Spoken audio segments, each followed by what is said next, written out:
반갑습니다, 여러분. 2019년 소방승진 유물 안전관리법 강의를 맡은 엄기철입니다. 먼저 법 조문에 들어가기 전에 여러분들한테 첫 시간이니까 조금 목표하는 방향에 대해서 조금 설명을 드리겠습니다. 시험은 어떤 식으로 나오는지를 조금 아셔야 됩니다. 그래야 자기가 어떤 마음을 가질지 알게 됩니다. 보통 소방장으로의 시험부터 여러분들은 소방연까지 시험을 칠 수 있는 법 규정이 되어 있습니다. 시험을 시행을 하든 안 하든 일단 규정은 요래되어 있습니다. 교훈은 위험물 안전관리법이 들어가지를 않습니다. 소방장, 위, 보통 위와 장으로의 시험을 치죠. 여기에 이제 법령의 소방 3, 법령 4, 여기에 유물 안전관리법이 지금 들어가 있습니다.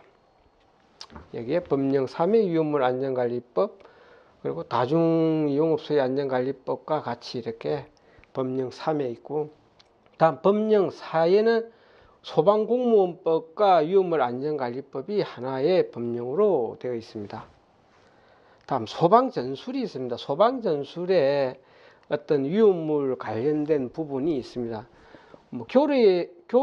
교로 가는 승진 시험은 제외한다. 이거는 뭐 별 의미가 없겠죠. 여러분들은 위험물은 소방장부터 해당되기 때문에. 자, 거기에 보면은 위험물 성상 및 진압 이론이라는 게 나옵니다. 물론 여기서는 제가 전술을 강의하는 건 아니지만은 그래도 소화약재, 그러니까 위험물 시설과 관련된 소화 설비, 경보 설비, 어떤避난 설비의 어떤 적응성에 대해서 시험에 나올 수가 있기 때문에, 그리고 여러분들 법령에도 지금 나와 있습니다. 그 부분이. 그런 걸 이해하기 위해서는 위험물 성상에 관한 내용을 일정 부분은 알고 계셔야 여러분들이 기술적인 문제를, 이 뒤에 나오는 시행규칙 별표상에 나와 있는 기술적인 부분을 충분히 이해를 하실 수가 있습니다. 그래서 이 성상에 대해서도 기초적인 성상은 반드시 알고 계셔야 됩니다. 자, 문제수는 법령 3이든 4든 요즘 대부분 25문제가 나옵니다. 법 2개가 하나씩 엮어져가 있기 때문에 그 중에서 위험물 안전관리법이 지금 12문제에서 16문제까지 지금 편차가 많이 나고 있습니다. 어떤 회의는 16문제가 나온 적도 있고, 위험물 안전관리법이 25문제 중에 16문제가 나온 적이 있고, 또 작년 같은 경우는 2018년 소방2 시험입니까? 거기는 12문제가 나온 걸로 알고 있습니다. 그러나 12문제를 낸 거는 그때가 처음이었을 겁니다. 작년에. 대부분 15문제까지도 내고 많이 나온 해는 16문제까지 나왔습니다. 자, 문제 형태는 사지 1선택형으로 지금 하고 있습니다. 그리고 정답 위치는 과거에는 A, B, G, M 이렇게 많이 이렇게 냈는데 지금 1, 2, 3, 4로 그냥 단순화 시켰습니다. 이거 A, B, C, D도 아니고 A, B, G, M 이래 하니까 혼돈도 되고 그러기 때문에 그냥 동그라미 1, 2, 3, 4로 그렇게 대부분 시험을 내고 있습니다. 그리고 뭐 1, 2, 3, 4가 골고루 분포되게 해라는데 사실 안 그럴 수도 있죠.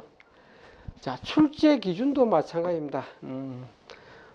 어떤 승진을 치는 통합시험을 치든 시도에서 개별적으로 의뢰를 하든 이러한 기준을 제시를 합니다. 과목 전반에 걸쳐 고르게 출제해달라. 그리고 정답은 확실한 것 하나만 고를 수 있게 해달라. 그리고 객관적이고 타당성 있게 출제해달라. 당연하겠죠. 출제 주의사항에 보면은 대부분 출간된 문제집 등에 최근에 수록된 문제를 피하지 마라. 그러니까 좀 시험을 의뢰받은 출제자가 좀 창의적으로 내달라 이 뜻이겠죠. 기존에 있는 기본서나 문제집에 수록됐던 것을 활용하는 가마 좀 그런 거를 덮어두고 어떻게 새로운 아이템을 가지고 좀 내달라는 그런 의미입니다. 그리고 학교, 소방학교죠. 소방학교 등에서 출제된 것과 동일한 문제를 피해라. 그리고 주관적인 내용이나 학설에 관한 것은 가급적이면 피한다. 피해달라 이랬습니다. 왜냐하면 학설에 관한 것 이런 것들은 다수설, 소수설 뭐 여러 가지 설이 있기 때문에 그런 논란을 피하기 위한 그런 제시입니다. 난이도를 보면은 그러니까 최고 높은 난이도가 20%, 그리고 중간쯤이 50%, 그리고 낮은 그 난이도가 30% 정도를 가미해 달라고 합니다. 출제자는 이렇게 내는데도 또 이 출제한 문제를 또 모아서 이것을 선별하는 위원들이 있습니다. 그분들의 또 성향에 따라서도 이 편차가 또 생깁니다. 이렇게 문제를 출제자는 이렇게 했지만은 또 그것을 선정하는 위원들이 볼 때는 이 문제가 더 좋다고 생각할 수도 있습니다. 그래서 이런 난이도에서는 조금씩 편차도 많이 있습니다. 자, 난이도 구성을 보면은 뭐 일반적인 상인을 기준으로 합니다. 보통 하 30% 한다 그랬는데 이것은 단순한 법령 조문에 충실한 단답형 정도. 가령 예를 들면은 용도 폐지 신고를 언제까지 해야 되느냐, 뭐 또 지휘승계 신고를 며칠 이내에 해야 되느냐, 안전관리자 선임 신고는 며칠 이내에 해야 되느냐. 자, 그런 이제 단답적인 부분, 그리고 좀 문장이 길더라도 법령에 나와 있는 조문 문장에 충실한 변경 없이 그렇게 내는 문제고, 중간쯤 50%는 법령, 그러니까 법령에 있는 제1조부터 뭐 몇 조까지 그런 거고, 별표는 뭐냐면은 시행령이든 시행규칙이든 뒤에 별표라는 게 있습니다. 그 별표를 기준으로 법령과 어떤 조합을 해서 만드는 문제가 한 50% 절반 정도를 가급적 내고 있습니다. 근데 또 안 그럴 수도 있습니다. 어떤 해는 보면은 이 별표가 한 두세 문제밖에 안 나오는 해도 있습니다. 충실하게 좀 법령 조문에 충실하는 그런 문제. 작년에 소방위 시험이 그랬죠. 아주 그 법령 조문에 충실한, 그러니까 아주 쉬웠죠, 작년에. 작년의 시험은, 소방위 시험은 아주 쉬웠습니다. 그런 특별한 해가 한 번씩 있지 매년 그렇게 나오지는 않습니다. 그래서 별표를 유심히 보시고, 또 작년에 소방장 시험 같은 경우는 서식에도 나왔습니다. 그 뭡니까, 용도 폐지를 함에 있어서 서류가 접수됐을 때 관계 공무원이 그 용도 폐지의 업무 처리 기간을, 그러니까 관계인이 신고하는 게 아니고 공무원이 그 신고서를 접수한 이후에 언제까지 일을 처리해 줘야 되느냐, 그런 문제를 묻는 게 있었습니다. 그것은 서식에 나와 있죠. 뒤에 서식에 보면은 이 업무는 며칠까지 처리해야 된다고 그렇게 우측 상단란에 그렇게 적시되어 있습니다. 자, 그런 부분이 나왔었죠. 다음 세 번째, 상 20%는 위에 나와 있는 법령, 별표 이런 거에다가 좀 실무적 요소를 가미해 버립니다. 실무적 요소를 가미한다는 이유는, 원래 선진시험은 시험을 잘 치는 사람의 합격을 하는 건 맞습니다만은 그 이면에는 이런 게 있습니다. 답을 잘 맞춘다고 해서 업무의 역량이 높은 것은 아닙니다. 승진한 것은 상위 계급에서 이분이 충실하게 충분하게 업무를 볼 수 있는, 그러니까 상위 계급에서의 직무를 충실히 열심히 잘 볼 수 있는 어떤 교양이나 직무의 어떤 능력을 검증하는 게 시험이죠, 사실은. 그렇다 보니까 실무적 요소도 시험에 낼 수가 있습니다. 이런 것들이 어렵다는 겁니다. 그래서 위험물 성상은 소방 전술에서 이렇게 했으나 그 경계가 좀 애매한 문제들이 있을 수 있습니다. 왜냐하면은 위험물 성상을 알아야 이 소화 설비의 적응성, 그러니까 수계 소화 설비를 할 건지 가스계 소화 설비를 할 건지, 아니면 분말 소화기도 그 인산염류가 있고 또 탄산수소에 관련된 그런 또 소화기가 있습니다. 그 BC급, ABC급 이제 그렇게도 구분을 하는데, 그때의 어떤 소화기가 주가 되느냐, 뭐 물하고 상극인, 그러니까 물을 주서는 안 되는 위험물들은 반드시 BC급 소화기를 써야 된다. 그리고 사료 유물 같이 이런 것들은 그냥 ABC급 인산염류 계열의 소화기를 쓸 수 있다. 이제 이런 게 이제 성상적인 부분과도 관련되어 있습니다. 그리고 기술 기준에 제조소 등의 그 시행규칙 별표에 나와 있는 기술적인 부분이 있습니다. 뭐 탱크나 설비 이런 것을 어떻게 해라 할 때 그때 뭐 물하고 어떤 상관이 없고 이런 것들은 별 어렵지 않습니다만은 물이 가서 안 되고 또 이 위험물이 활성이 많은 것들, 그러니까 반응성이 큰 것들, 이런 것들은 뭐 불활성 기체를 봉입해야 된다든지, 자, 그런 문제가 있습니다. 그리고 지정 수량에 따라서 어떤 그 양에 따라서 어떻게 규제를 하고 있는지 그 개념, 그리고 위치, 안전거리 보유공지, 요런데 재작년 시험에 나왔죠. 이 안전거리를 설정하는 요소, 그런 거는 여러분들 별표나 법령에 나와 있지 않습니다. 그런 거는 어떤 실무적인 개념에서 접근을 했습니다. 그러니까 안전거리에 있어서 두는 그 거리를 두는 요소를 적응을 할 때 어떻게 하냐면은 가령 내가 보호하고자 하는 방호 대상물이 어떤 정도의 안정성을 가지고 있느냐, 내가 또 제조소나 저장소나 취급소의 어떤 위험성이 어느 정도 되느냐, 자, 이런 것들을 가지고 이 안전거리를 설정을 하는 요소로 삼고 있습니다. 그리고 보유공지, 자, 보유공지의 개념에 있어서도 왜 둬야 되는지 그런 이유도 있겠지만은 또 실무적으로 볼 때는 타용도와 인접을 하느냐 안 하느냐입니다. 가령 예를 들면은 여기 제조소가 있으면은 여기에 타용도, 그러니까 유효물 시설이 아닌 용도의 건축물이 붙어 있다 이러면 이쪽은 보유공지가 나오지만은 이쪽은 보유공지가 지금 안 나오고 있죠. 자, 이런 것들의 문제, 보유공지는 타용도와 접할 수 있느냐 없느냐 하는 문제, 실무적인 문제를 이렇게 물을 수가 있습니다. 그리고 구조는 뭐냐면은 여기서 구조는 탱크 시설은 주 탱크를 이야기하고 건축물에 관련된 것은 건축물을 이야기합니다.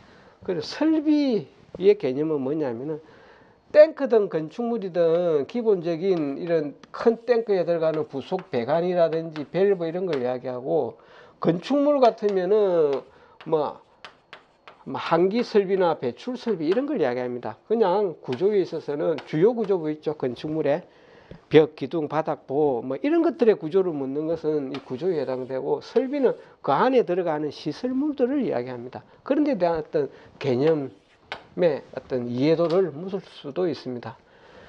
그리고 가태료나 이런 청문회 절차에 대해서도 물을 수가 있습니다. 저희들은 가태료 같으면은 질서행위 위반 규제법입니까? 거기 있는데, 그게 어떤 가태료 부과의 일반법입니다. 저희 법에서 어떻게 절차를 어떻게 하라고 나와 있지 않습니다. 그 법이 일반법이기 때문에 그 법을 그냥 따릅니다. 자, 그럼 법률 집행의 주의사항 등 실무적 요소라 그랬습니다. 자, 이런 게 뭐냐면은 어떤 위반 사항이 있으면은 그 위반이 법령 위반이냐 아니면 조례 위반이냐 결정이 되겠죠. 일단 법령의 위반이다.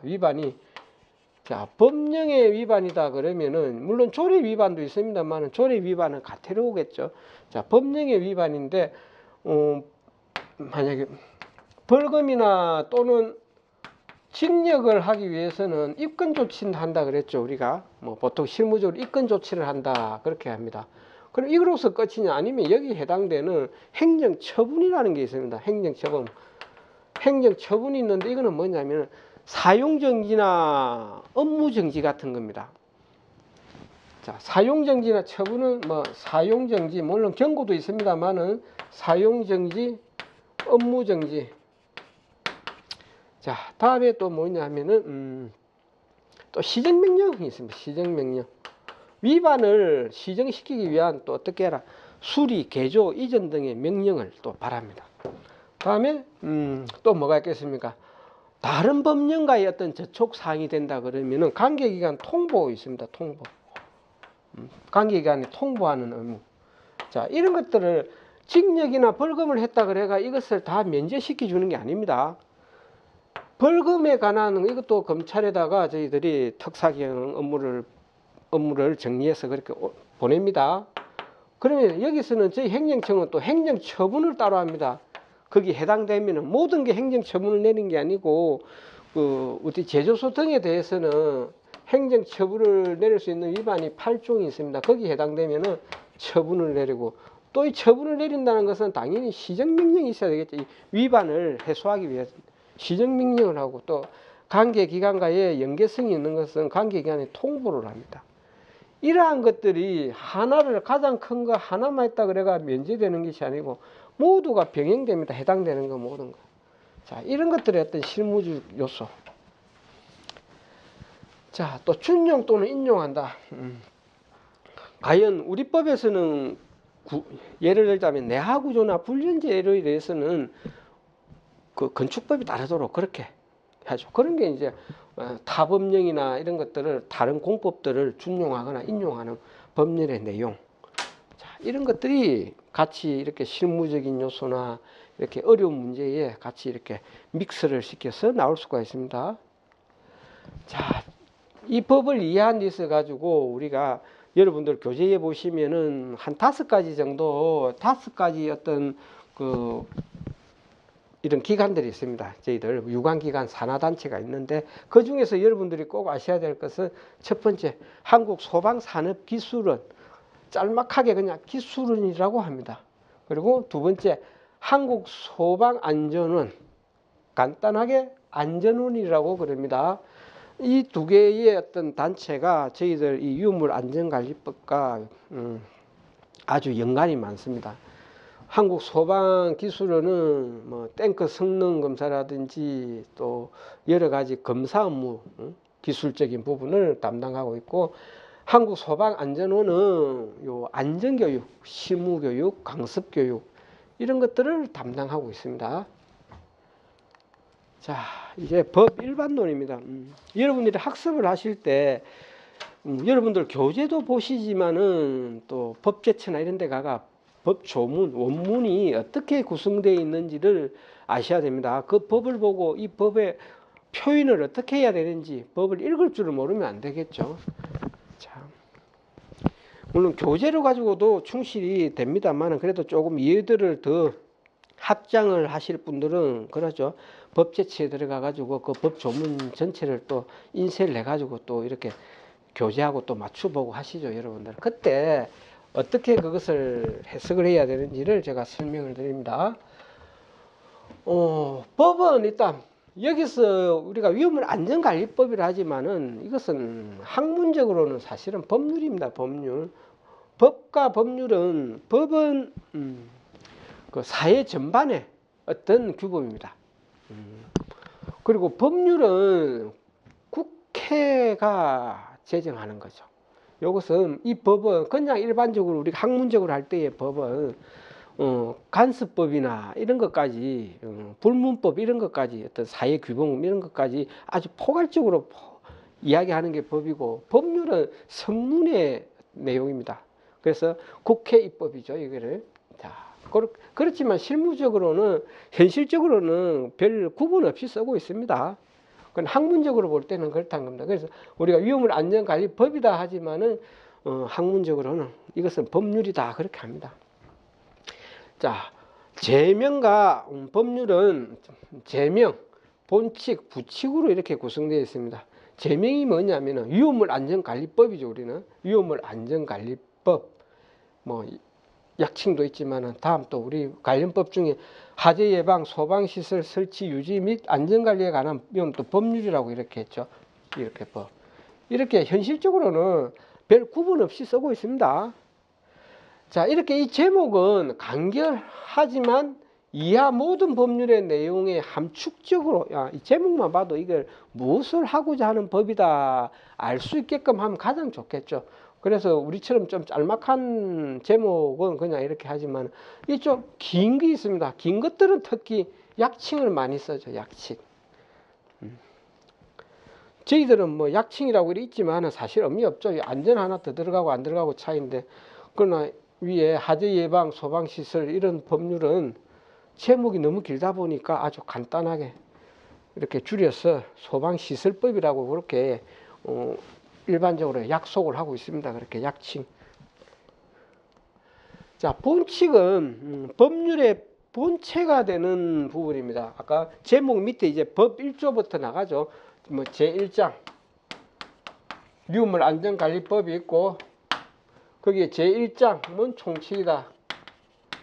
총칙이다. 1장은 총칙인데 여기에 이제 밑에 하부에 제1조 목적, 제2조 뭐 정의 이런 식으로 이제 3, 4, 5까지 이렇게 나가죠. 보통 저희 법은 지금 본칙의 분류를 좀 내용이 많은 법들은 편장, 절, 간으로 하지만은 저희들은 이제 장으로만 나누고 있습니다. 그렇게 내용이 아주 방대하지 않습니다. 유물 안전관리법이. 그래서 일단 장으로 구분하고 있습니다. 지금.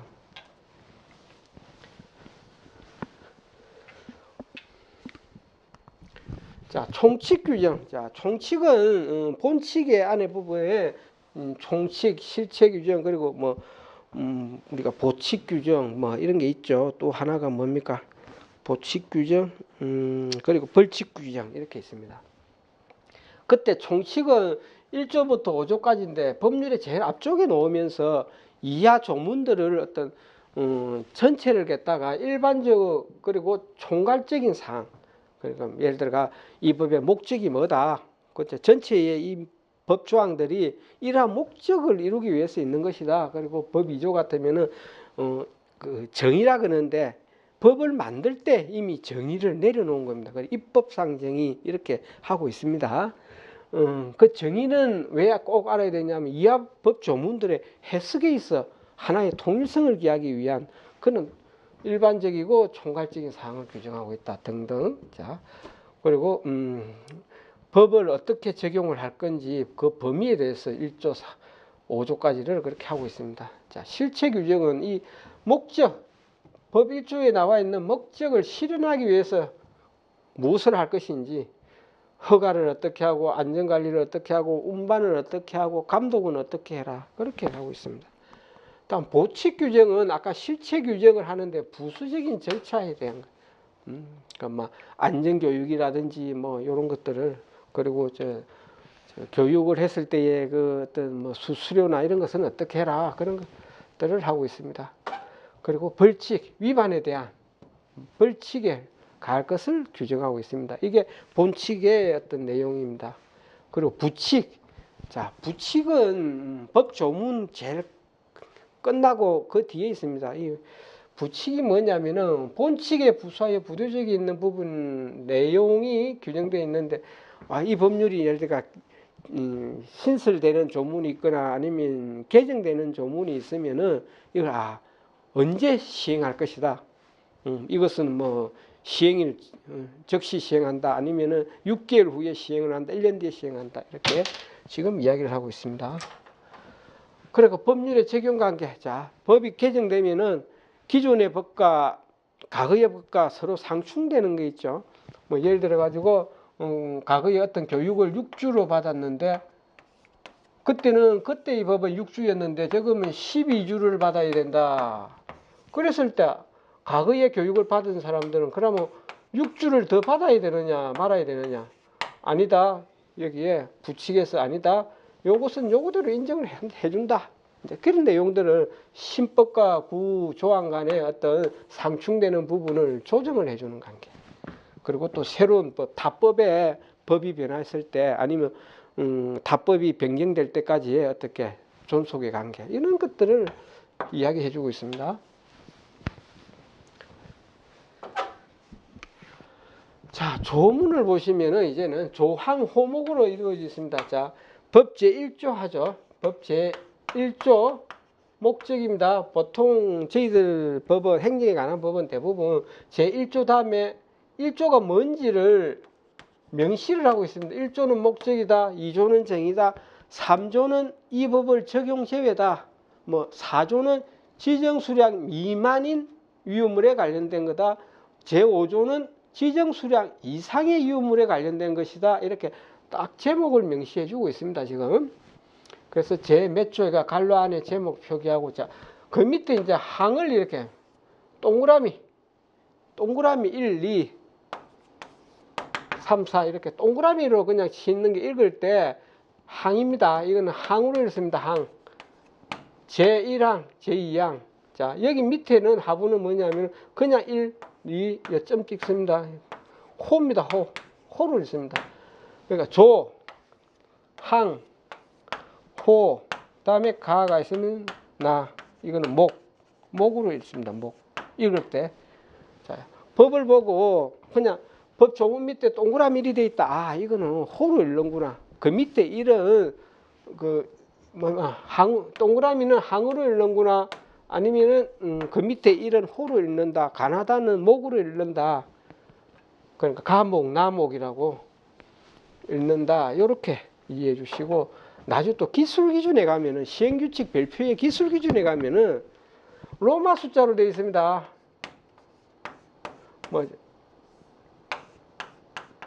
이렇게 로마 숫자로 이렇게 되어 있습니다. 이것도 항으로 읽습니다. 항으로 읽고 그 밑에는 또 1, 2 이렇게 나가고 있습니다. 이거는 호. 아까 조, 항, 호죠. 항으로 읽고 호로 이렇게 읽습니다. 기술 기준을 펴놓고 로마 숫자가 있는데, 아, 이걸 어떻게 읽는지 모르면 안 되겠죠. 그것은 1항, 제1항 안전거리, 2항 보유공지, 3항 표지, 게시물, 이렇게 항으로 읽습니다. 항. 그러니까 법전을 펴놓고 그 법전을 표현을 어떻게 한다고 모르면 안 되는 거죠.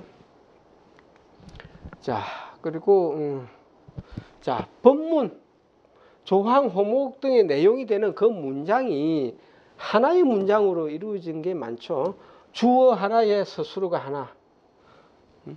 한 문장으로 주어 하나에 서술어 된 하나의 문장. 자, 두 개의 문장, 이게 이제 중요하겠죠. 자, 두 개의 문장. 전단, 후단, 또 하나는 본문, 단서 이렇게 표현을 하고 있습니다. 이 두 개는 차이점이 있습니다. 문장이 두 개인데 전단, 후단, 제 몇 조, 후단의 경우, 또 전단의 경우 이런 것들이 많이 나옵니다. 그리고 법 몇 조, 단서의 부분에 어떤 내용은 어떻다고는 그렇게 나옵니다.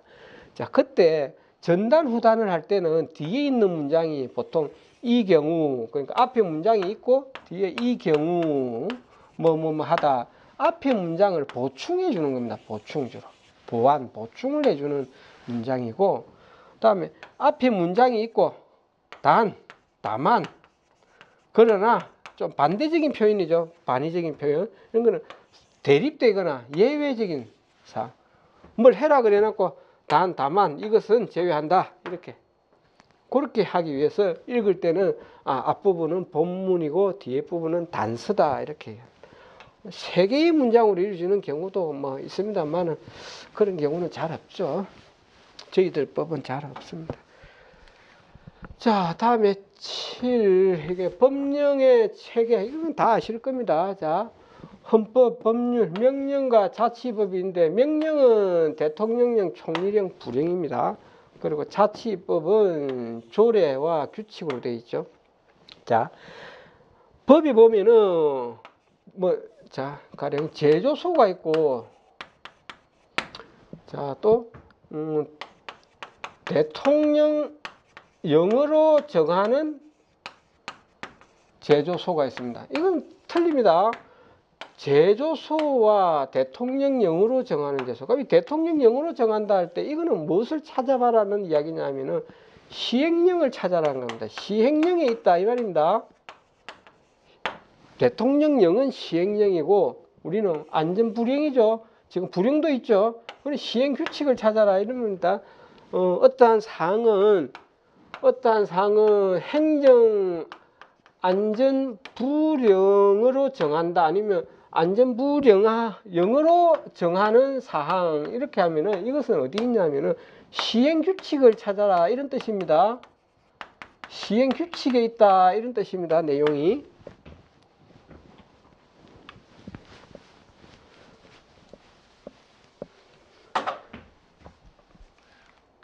자, 법률의 효력의 우월관계. 자, 이것은 뭐 여러분들 다 아시는 부분이죠. 상위법 우선의 원칙이다. 그중 헌법이 가장 최고의 것이고 총리령과 부령의 효력은 동일합니다. 저희들 법이 부령일 때도 있었고 총리령으로 갔을 때도 있었고 지금은 다시 부령으로 와 있죠. 자, 특별법 우선의 원칙 그리고 신법 우선의 원칙 등이 있다. 위험물 안전관리법의 지위는 행정에 관한 공법, 행정법이라 그러는데 이 행정은 뭐냐? 저희들은 위험물 안전관리에 관한 거죠. 위험물 안전관리에 관한 행정이죠. 그래서 저희들은 위험물 안전관리법, 이것도 행정법이다 이 말입니다. 위험물 안전관리법도 사실상 국내 행정에 관한 어떤 법이다 이 말입니다. 결론은 그 행정이 뭐냐? 위험물 안전관리. 위험물 안전관리법의 체계. 자, 지금 여러분들이 학습을 하고 이 법을 제반적으로 이해하기 위해서 우리 법 체계가 어떻게 되어 있냐면은 위험물 안전관리법, 그러니까 이건 법률이죠. 법이 됐지만은 이것은 법률입니다. 자, 그리고 법의 시행령, 무슨 법 시행령이죠. 이건 대통령령이라고 했습니다. 대통령령으로 정한 다음 시행령에 가면 있다 했고, 자, 행정안전부령으로 정하는 사항이다 하면은 시행규칙이 있다 그랬죠. 시행규칙은 안전부령. 자, 다음에 행정규칙, 물론 앞에 위임이라고 뭐 써도 상관없습니다. 안 써도 상관없고, 행정규칙은 소방청 훈령, 예규, 고시, 공고 이러한 것들이 우리가 행정규칙이라 그러고, 그리고 업무 처리 지침이 있습니다. 소방청의 지침. 자, 그리고 시도별 조례. 조례는 전국적으로 뭐 내용이 거의 뭐 흡사하지만은 유사하지만은 그래도 지역 특성상 다르게 정할 수도 있습니다. 타 지역에서 이렇게 했다 그래가지고 법이 똑같을 수는 없습니다. 그거는 지역 단위의 어떤 특별법이죠. 조례. 다치법규는 그 지역에서 통용되는 것이기 때문에 정하기 나름인 내용들이 있습니다. 그러나 전체적인 그 틀은 뭐 법령에서 정해주겠죠. 법령에 위임된 어떤 내용에 대해서 주로 그 조례를 정하기 때문에 그 어떤 법을 훼손하지 않는 범위 내에서는 시도별로 조금 차이가 있을 수가 있습니다.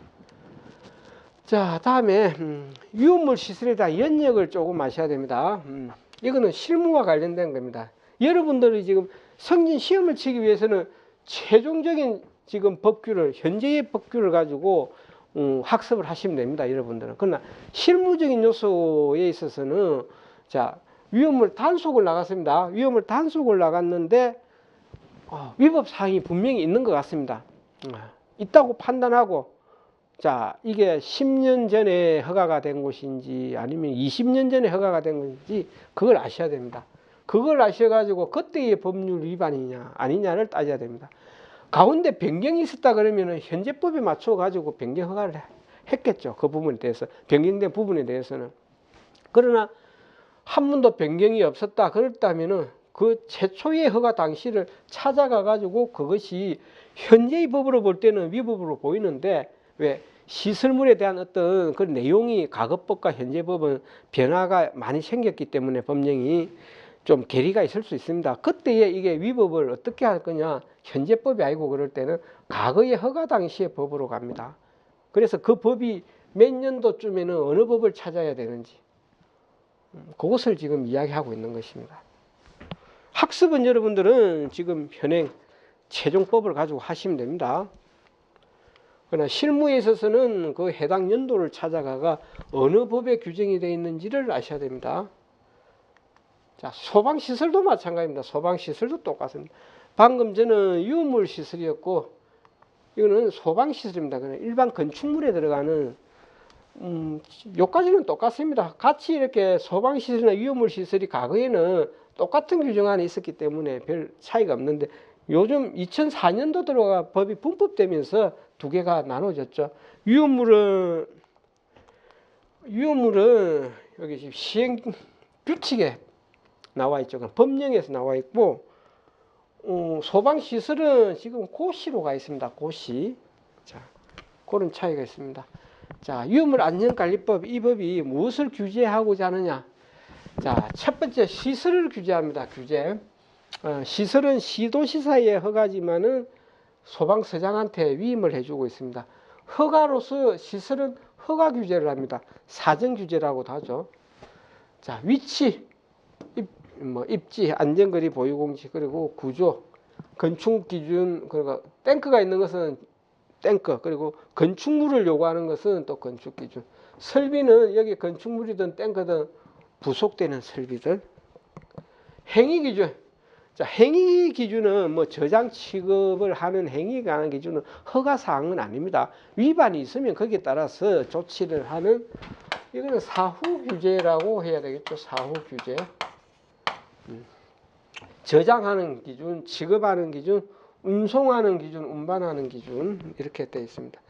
용기 기준이 있습니다. 자, 용기는 허가가 아니지만은 사실 사전 규제도 하고 있습니다.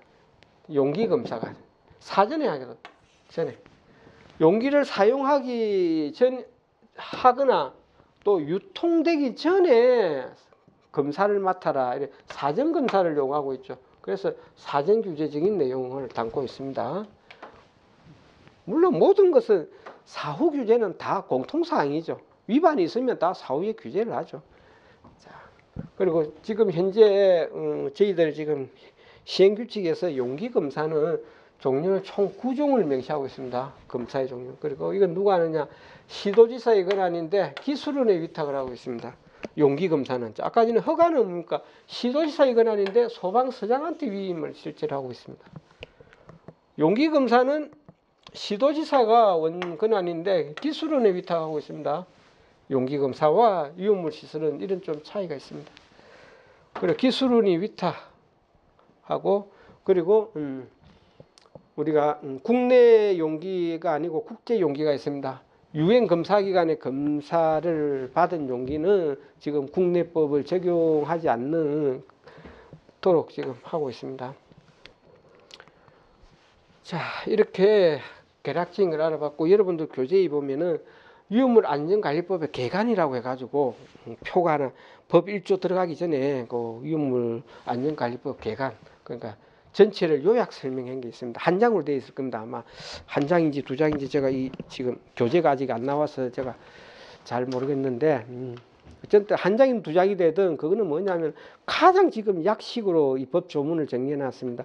법 1조부터 끝조까지 볼 때 어떤 단어가 핵심인지 그 단어를 가지고 자기가 오늘 학습의 내용에 대해서 충분히 이해를 하시라고 자기가 가령 학습을 끝나고 밤에 여러분들 지침 전에 한 10분이라도 내가 법 몇 조에서 어떠한 용어와 어떠한 내용이 제일 핵심이었냐를 그렇게 한 번쯤은 그 프린트를 하시든 가지고 다니면서 이렇게 시간 나실 때마다 항시 상기를 시키라고 제가 그렇게 해놨습니다.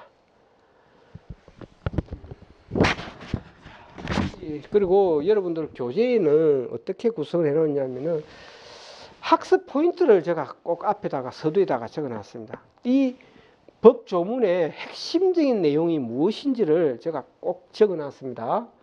조문별 각 조문 모두를 학습 포인트를 해놓고, 학습 포인트가 여러 개 있는 조문도 있습니다.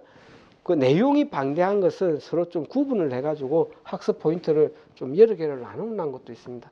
거기에 또 안에 조문별 해설 그리고 하위 법령 등을 재구성해 가지고 이중의 법령의 학습이 되도록 해놨습니다. 그리고 기출 예상 문제를 제가 수록을 해놨습니다. 법령의 이해도라든지 학습 성취도, 그리고 어떤 최근의 출제 경향, 꼭 그렇게 놓는다고는 볼 수 없지만 그래도 이런 부분은 항시 이렇게도 시험에 나올 수가 있다 해서 다른 어떤 규정의 내용들도 그렇게 미리 시험에 대비를 해야 됩니다. 그리고 어떤 기술 기준 같은 것은 여러분들이 학습하기가 초기에 처음 학습을 하시고 이런 분들 아니면은 한 몇 번 읽어봐도 이 말이 뭔지 저 말이 뭔지 서로 혼란스럽고 이런 분들을 위해 가지고 좀 비교 요약하는 표를 제가 교재에 많이 해놨습니다. 서로 간에 비교하고 비슷한 것들은 제가 비교 요약하는 표나 이런 것들을 많이 만들어 놨습니다.